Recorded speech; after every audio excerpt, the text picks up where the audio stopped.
जहां उत्तर प्रदेश के मुख्यमंत्री योगी आदित्यनाथ ने अयोध्या में दीपोत्सव समारोह के दौरान समाजवादी पार्टी और कांग्रेस पर तीखा हमला बोला है। उन्होंने कहा कि समाजवादी पार्टी को कोई भी राम भक्त जीवन में कभी माफ नहीं कर सकता। योगी ने कहा कि सपा शासन में अयोध्या के राम भक्तों पर गोलियां चलाई गई थी और रामलला की मूर्ति तक हटवाने का आदेश जारी किया गया था। उन्होंने कहा जिन्होंने राम भक्तों पर गोली चलवाई वे कभी भी इस धरती पर भगवान राम के भक्तों का सामना नहीं कर सकते। योगी ने कांग्रेस पर भी निशाना साधा और कहा कि राम और कृष्ण को काल्पनिक बताने वाली कांग्रेस ने हिंदू आस्था का अपमान किया है। यही वह पार्टी है जिसने वर्षों तक भगवान राम के अस्तित्व को अदालत में नकारा और राम जन्मभूमि आंदोलन को रोकने की कोशिश की।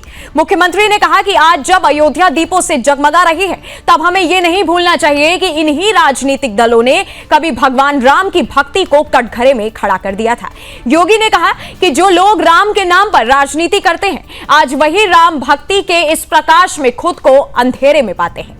उन्होंने जनता से अपील की कि जो लोग राम और राष्ट्र की भावनाओं से खिलवाड़ करते हैं उन्हें दोबारा अवसर नहीं देना चाहिए।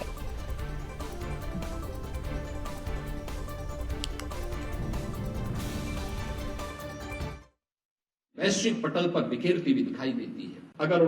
अगर उन भावनाओं को समझने का कार्य कांग्रेस ने किया होता, जिन्होंने सुप्रीम कोर्ट में एफिडेविट दिया था कि राम एक मिथक हैं, कृष्ण एक मिथक हैं, यानी एक काल्पनिक पात्र मान करके इन्होंने उस समय हिंदू आस्था को अपमानित करने का काम किया था। और समाजवादी पार्टी तो अपनी कृत्यों के लिए जीवन में कभी भी कोई भी से राम भक्त उसे माफ नहीं कर सकता। किस निर्ममता के साथ राम भक्तों पर गोलियां चलाई गई थी।